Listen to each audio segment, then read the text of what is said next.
पाऊस पडतोय, rain is falling. ऊन पडलंय, द सनलाइट हॅज फॉलन. थंडी वाजतेय, विंटर इज रिंगिंग. तुम्ही पण अशाच पद्धतीने ट्रान्सलेट करून इंग्लिश बोलता का? तर हा व्हिडिओ तुमच्यासाठीच आहे. नमस्कार, माझं नाव वल्लरी. माझ्या चॅनलमध्ये तुमचं स्वागत आहे. तुम्ही कधी विचार केला आहे का की तुम्हाला इंग्लिश बोलताना एवढा प्रॉब्लेम का येतो?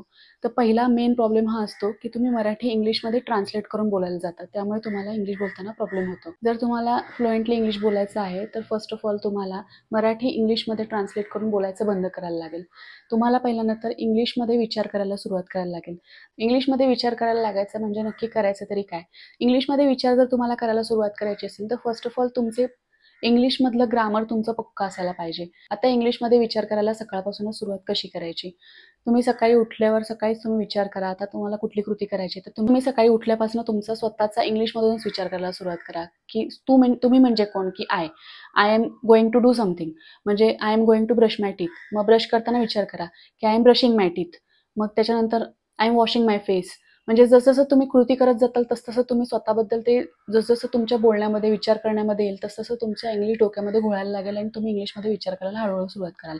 जसं तुम्ही म्हणताल की I am having my breakfast. आता प्रॉब्लेम कुठे येतो इंग्लिशमध्ये विचार करायला? की आपण म्हणतो की हां बाबा, आता मी कपडे घालते हे मला बोलायचं आहे, किंवा मी कपडे आता बदलते हे मला बोलायचं. पण याच्यासाठी शब्द कोणते वापरतात, फ्रेजेस कुठल्या वापरतात? याच्यासाठी तुम्हाला तुमची व्होकॅब्युलरी वाढवण्याची गरज आहे. म्हणजे फॉर एक्झाम्पल आता तुम्हाला म्हणायचं आहे, हां बाबा मी माझे कपडे आता घालते, तर आता घालणेला काय म्हणतात? याच्यासाठी आता तुम्ही विचार करणार. तुम्ही स्वतःबद्दल बोलताय तर तुम्हाला माहिती आहे की तुम्ही आय वापरणार आहात. आता मी कृती करणार आहे, आय एम गोइंग टू. एवढा तर तुम्हाला पक्का आहे. ठीक आहे, तुम्हाला आता पुढची फ्रेज फक्त पाहिजे. तर तुम्ही गुगलला जेव्हा सर्च करा तेव्हा पूर्ण ट्रान्सलेशन नाही बघायचं की मी कपडे घालते ह्याच्यासाठी काय बोलतात हे नाही, फक्त कपडे घालणे याच्यासाठी काय फ्रेज येते हे तुम्ही फक्त सर्च करा. आणि ती फ्रेज मग आपण स्वतःहून टेन्स कुठला येईल याप्रमाणे ती फ्रेज तुम्ही वापरायला शिका. त्याने तुमचं काय होईल, तुम्हाला इंग्लिश कसं वापरायचं असतं, कसं वळवायचं असतं ह्याची तुम्हाला प्रॅक्टिस होईल. आणि तुम्ही हळूहळू इंग्लिशमध्ये विचार करायला लागले की तुम्हाला इंग्लिश ट्रान्सलेट करायची गरजच पडणार नाही आणि तुम्ही चुकीचं इंग्लिश बोलणार नाही. अशा पद्धतीने तुम्हाला इंग्लिशमध्ये ज्या फ्रेजेस, जे वर्ड्स अडतात ते फक्त तुम्ही गुगलला सर्च करून जर फक्त ते पास्ट टेन्स, फ्युचर टेन्स आणि प्रेझेंट टेन्समध्ये जर तुम्ही वापरायला शिकला तर तुमचं इंग्लिश बरंच सुधरेल आणि तुम्हाला इंग्लिश बोलताना म्हणजे ट्रान्सलेट करायला लागणार नाही. सेकंडली, तुम्हाला इंग्लिशमध्ये विचार करायचा म्हणल्यावर तुम्हाला व्होकॅब्युलरी वाढवायला लागेल. याच्यासाठी तुम्हाला वाचन वाढवायला लागेल. ज्या शब्दांचा अर्थ कळत नाही, जे शब्द अवघड वाटतायत, त्यासाठी तुम्ही गुगलचा यूज करून त्याच्यावरती त्याचे अर्थ बघा. त्याचं ॲडवर्ब, ॲडजेक्टिव्ह, वर्ब कशा पद्धतीने यूज होतो ते बघा.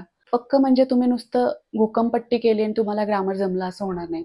मला मागच्या व्हिडिओमध्ये जे कमेंट्स आल्या होत्या त्याच्यामध्ये पण मला अशी वाक्य दिली होती की हां, मला मॅडम तुम्ही हे ट्रान्सलेट करून सांगा, हे कसं बोलायचं असतं. तर याच्यासाठी मला तुम्हाला हेच सांगायचं आहे की तुम्ही आधी तर तुमचा पास्ट टेन्स, फ्युचर टेन्स आणि प्रेझेंट टेन्स हे पक्क करून घ्या. तुमची व्होकॅब्युलरी वाढवा. आता मराठी जसं बोललं जातं तसंच्या तसं तुम्ही ट्रान्सलेट इंग्लिशमध्ये करू शकत नाही. हे मी सगळ्यात पहिल्या व्हिडिओमध्ये पण तुम्हाला सांगितलेलं आहे. इंग्लिश ही वेगळ्या पद्धतीने बोलली जाते आणि मराठी ही वेगळ्या पद्धतीने बोलली जाते. त्यामुळे तुम्ही इंग्लिश सारखंच बोला, म्हणजे कुठे आपलं हसू होणार नाही. फ्युचर टेन्स, पास्ट टेन्स आणि प्रेझेंट टेन्स काय असतो, कंटिन्युअस टेन्सेस काय असतात, ह्याचा तुम्ही सखोल अभ्यास करून त्याच्यानंतर तुम्हाला हे ग्रामर एकदा तुमचं फक्त एवढंच आहे इंग्लिशमध्ये. तुमचं ग्रामर पक्कं असल्याने तुम्हाला ती व्होकॅब्युलरी कुठे कशी वापरायची हे तुम्हाला आपोआप कळत जातं.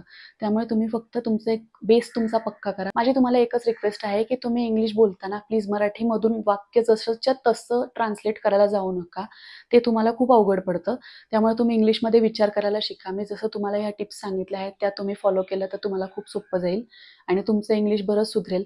तुमचं इंग्लिश या पद्धतीने जर सुधारलं तर तुम्ही मला नक्की कॉमेंट बॉक्समध्ये, तुम्हाला ह्याने काही मदत झाली तर तुम्ही कॉमेंट बॉक्समध्ये मला नक्की 1 महिन्यात, 2 महिन्यात, 1 आठवड्यात जेव्हा तुम्हाला वाटेल तेव्हा तुम्ही मला नक्की कळवा.